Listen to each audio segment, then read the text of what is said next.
I'm going to go ahead and just get the ball rolling instead of waiting to see who comes in the Substack.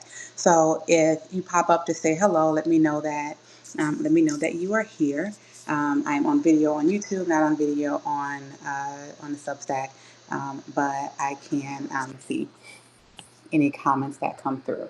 So, for those of you who are first time watching me, hearing me, joining me, don't know anything about me, my name is Kasey Scharnett King. I'm a licensed marriage and family therapist. I'm a certified sex therapist, and I specialize in working with couples and family detangle their relationship and working on the emotions that often lie beneath the behavior that they aren't aware of that contributes to the breakdown in their relationship. And so I want to say that this is absolutely was not my idea of going live. I actually saw it from, a former coach friend, my um, coach Jay, a good sister friend. And I said, why not? I can take that challenge and go live and do a book review because I love books. I'm always reading a a good book, and most of them are centered around relationships. So why not have that conversation about one of my favorite ones I always recommend? And I'm going to share, and this is actually going to be a series. So we're probably going to have about maybe 6 or 7 weeks of this, and we're going to be talking about Hold Me Tight by Dr. Sue Johnson. 7 conversations for a lifetime of love. And today, the first one we're going to be talking about is demon dialogues. And I know you may hear, what is that? And what is, demon dialogues? And demon dialogues actually is composed of, three different challenges there that you may see or may occur when it comes to demon dialogue. And we're going to cover all three. And it's the way in which we communicate that, underlies, the way we show up in our relationships and what's often attached underneath that contributes to this cycle and this negative or unhealthy dance that we go through, that we experience in relationships. So if you are there and if you can hear me, put a one. Let me know that you are there and you can hear me. And of course, if you have any questions along the way, just type them in the chat, and I'll follow up with them when I see them or get to them at the end. So the first part of excuse me, demon dialogue is recognizing excuse me recognizing demon dialogue. The first one is finding the bad guy. So there are three. There's finding the bad guy, the freeze and flee, and you also have the protest polka. The first one with finding the bad guy and is what it looks like and how it shows up in relationships is we usually kind of go straight to attack mode. For example, if you reach out to your partner and say you haven't been showing up lately. And you haven't been showing up lately. I have been reaching out for you. You ignore me when I make the tips of communicating. And their first thing is, well, you do too. Or you always catch me at a bad time. I don't say it when you do it, right? And I know so many people know exactly what it is that I am talking about when it comes to, that finding the bad guy. Their first instinct is to accuse, to attack, or to, maybe even incite some blame where it may come off as it's your fault. So, and what is that? I'm going to tell you also not just why we do it, but usually how we feel when we do it.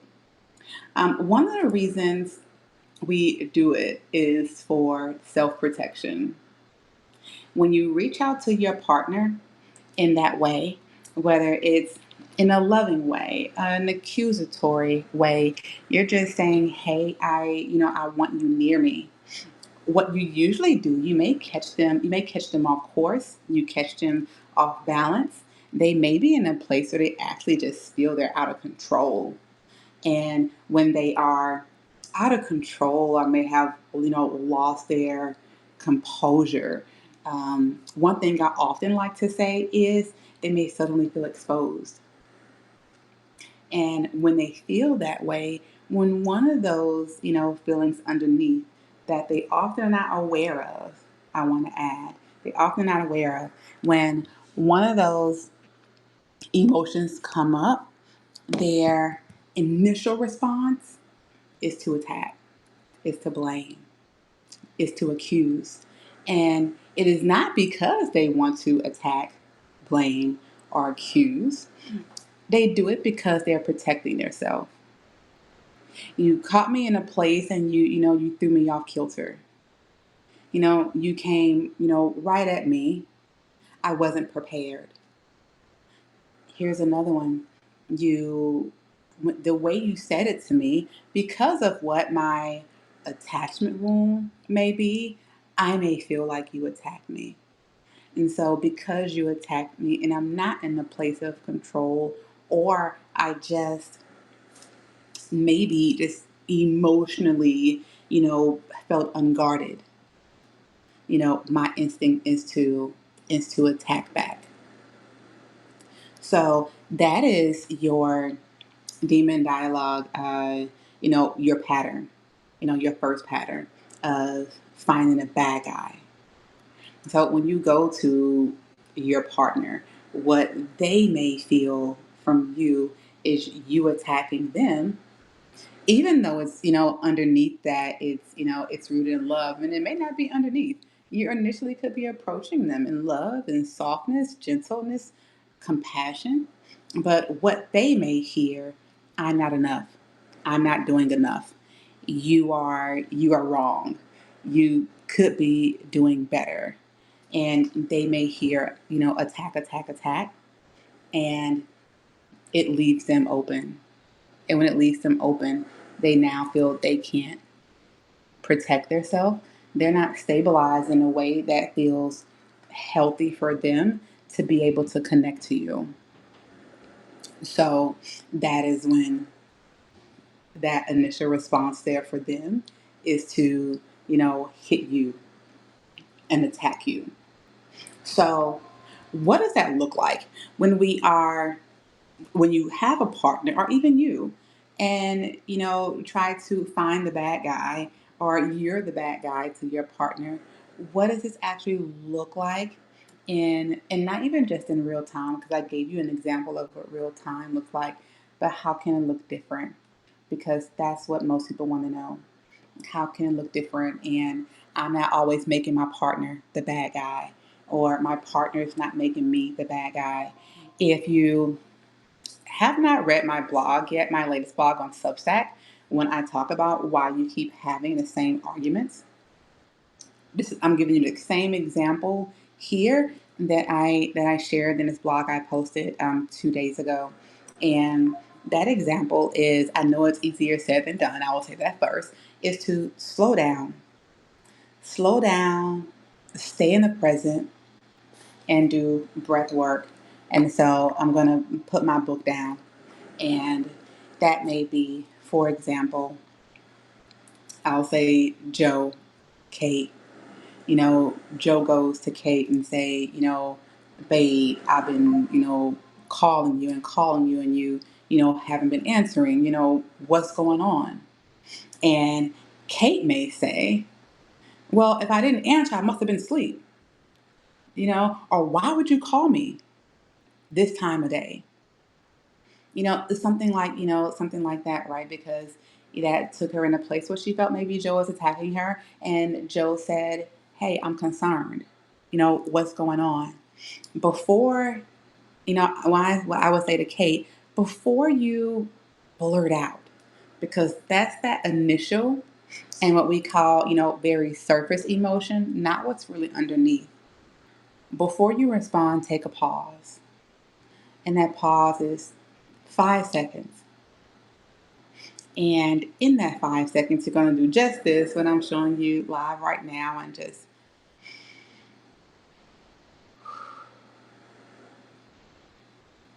just breathe in for about 3 or 4 seconds and just hold it for 1 or 2.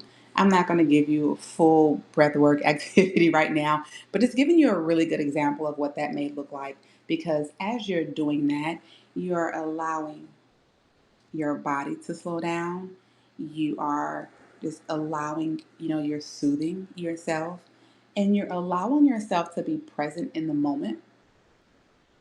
And then you're able to reflect and respond in a way that may not be attacking, a way that may not be blaming, accusatory.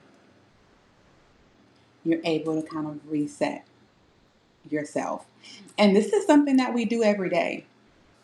When you're in traffic and you're pissed, right? Because cars are crazy. What do? Right? Sometimes it helps, sometimes it doesn't. But sometimes you may take that breath because you don't want to curse somebody the hell out with your kids in the car. Or you may just kind of, turn the radio up a little bit or, something like that. This is that same thing. Just slowing down, allowing yourself to be present, having more control over your body, and being able to just give yourself a reset before you respond. So that's an example for you of what it may look like in this demon dialogue. Just that basic pattern number one in finding the bad guy. So once you regulate yourself, your partner's not the bad guy. Then Kate can say, "Oh, babe, I was asleep. I didn't hear you calling." So, do you see how just even a subtle shift like that can keep you in a place that's emotionally safe and stable before we get off kilter and go into an argument? So that's finding the bad guy. And when we go into the next one, I also want to just add that when you look at these different patterns in the dialogue, some of them are very extreme. Some of them can be changed immediately today. Some may take a longer time because there's so much more that's underneath it. And this kind of goes into number two, which this is where most couples may fall in the line, and this is protest polka. And protest polka, I'll explain to you what it is after I say this part. I'm not sure if you ever heard of John Gottman and his wife, Dr. Gottman, and they made the book on 7 principles. They are relationship scientists. They usually say that couples that fall into this category, one thing may happen and their marriage may not last, you know, past 5 years. They definitely don't make it to, the six. That's an extreme. On the other side of that, they may just stay in this cycle for a very long time because this cycle becomes normal for them. And this is usually the couples that I see when I ask them, "How long have you been in this place in your relationship?" And many times, they will say, they'll sit and they'll think about it.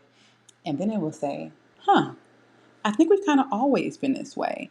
I think it's kind of always been, our cycle or our loop." So what does that look like in the relationship for protest polka? That looks like one partner, you know, makes an attempt forward and the other partner draws back. And we can go with Kate and Joe. I can't remember his name. But if Joe is, "Hey, I'm reaching for you. Like, come here. I'm reaching for you." And Kate pulls away. The more you reach, the more the other may pull. So that is, maybe what that cycle looks like sometimes. Is one is trying to pull the other near, trying to, connect in the relationship, and the other, you know, I'm not even gonna say release because they won't even catch on. They'll just kind of, inch back and move away. And so, what I have noticed oftentimes in relationships with these couples that's in the protest polka is that sometimes those roles can flip. When the person who's pursuing, like Joe, for example, and Joe gets to a point where he feels just exhausted from the pursuit because all he's getting is a partner that's fleeing, he may stop, because of his frustration or hopelessness.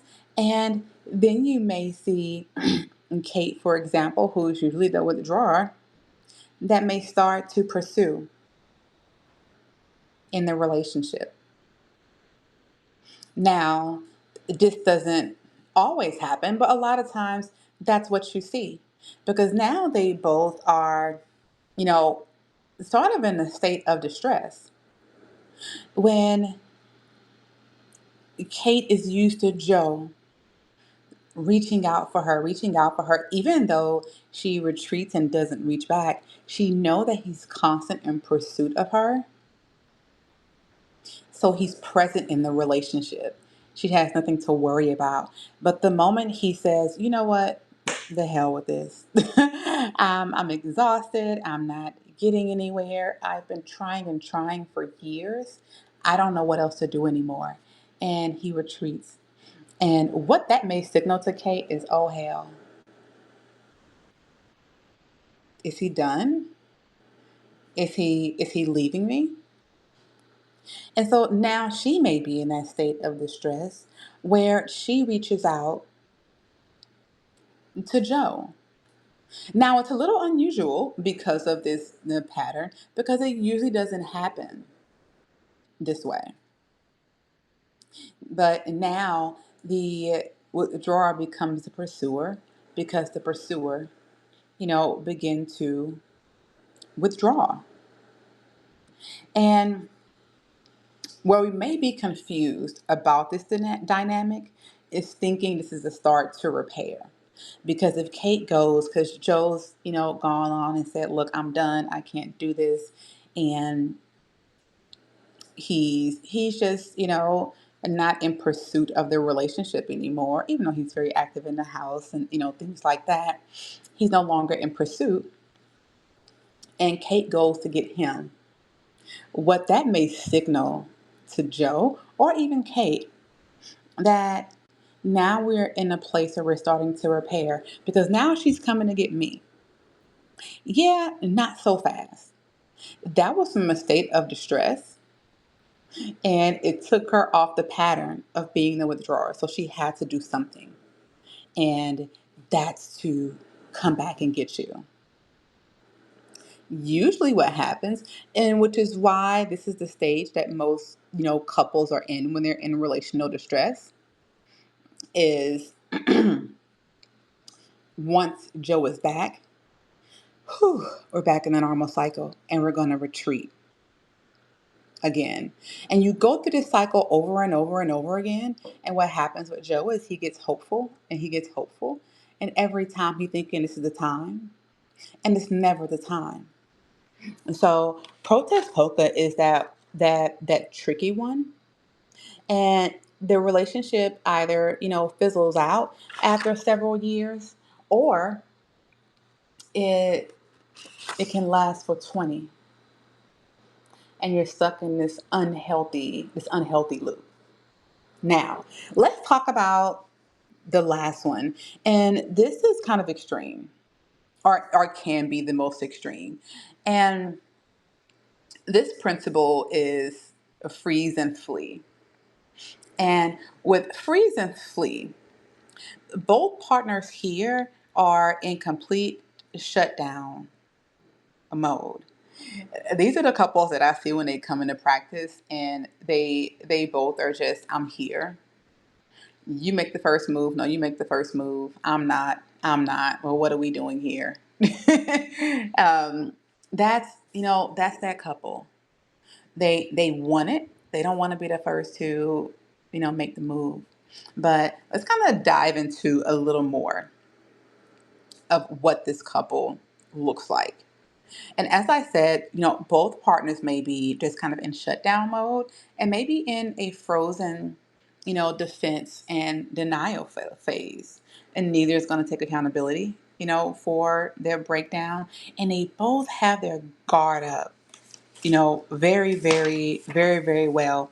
So it's not like our last one, with the polka, because we know who's pursuing, we know who's withdrawing. Here, you won't really, have someone that's pursuing, because they both are so disconnected from each other. And you will see a lot of loss of connection. Both may be, both may be hopeless, and neither one of them, may have feelings about it at all, and neither don't need anything. And so this is, the challenge with this is when couples show up to therapy, and I'm saying therapy because I'm a therapist, but even what this may look like in your household, when you're in protest polka, there is always one that's pulling for their relationship to work. When you're in freeze and flee, no one is pulling anybody.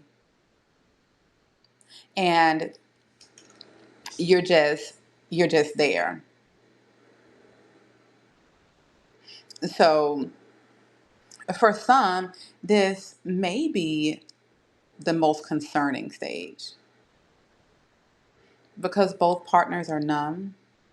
Both may say they feel nothing, or, hence frozen.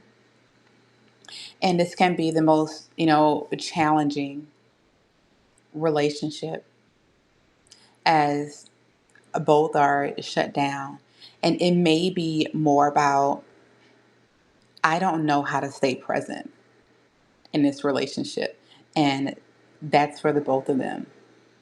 They're in the house, they may be functional, take care of their responsibilities. But when it comes to each other, it's almost just like two strangers walking past each other. And so that's your freeze and flee. And with this couple, it's gotten so emotionally unsafe for the both of them, that they both are in this self-protection mode, where I got to take care of me. And taking care of me means I have to emotionally isolate myself from you. So when we talk about freeze and flee, what do we see there with the person that's, frozen? You may see numbness. They're not talking, they're withdrawn, and emotionally, they are just not able to access their feelings. When you look at flee is very high avoidance. They pick up other activities, they find a way to make themselves busy, they may sleep in another room, anything to avoid any type of emotional exposure. It may overwork. You see that too, especially in relationships, and one's like, hey, I'm going to work over, I'm going to work late, I'm going to pick up, overtime. Because what happens if I'm supposed to get off at 8 and I end up getting off at midnight? You're going to be asleep. Whew, good. And by the time I wake up, you're probably, off, gone to work. All right. And hence that cycle, continues. And so frozen is more of, just that, again, that numbness, and, they're not talking. They're withdrawn as well, but emotionally they're not able to access that. And again, with that fleeing, they go away.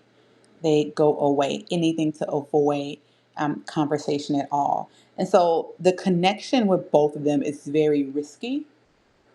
And oftentimes they just don't want to touch it.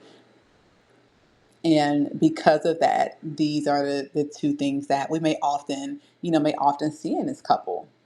So the difference here is with protest polka, there is still life there. There is still energy because one is still pulling for their relationship to work. And even that person who's withdrawn expects that pursuer to still pursue because that's the cycle that they're in. Someone is still longing for something. But with freeze and flee, it's kind of like, let's say with Joe and Kate, and Joe say, you know what, I'm tired. And Kate is like, me too. So what do we do when we both are out of breath here? Now, interestingly, with the freeze and flee, because someone may be watching this or hearing this and like, well, hell, they might as well divorce, right? And sometimes in this, it can be so far gone because you've been in this cycle for so long. How do we come up from here? And sometimes with these couples and a lot of work, it can be revived. It can just be extremely difficult because you have two people who are resisting, two people who are scared, and two people who are all about, protection of, self, due to lack of safety. So those are our for this week in the 7 conversations. Our first one, that demon dialogue. And again, with demon dialogue, you have your finding the bad guy, your protest polka, and your freeze and flee. If you are if you have read this book, you probably may have an idea of what I'm, talking about, everything I'm saying and where we are, going next. If not, I can just let you know that next week, after we just kind of, we're going to go into conversation number 2. And conversation number 2 is finding the raw spots.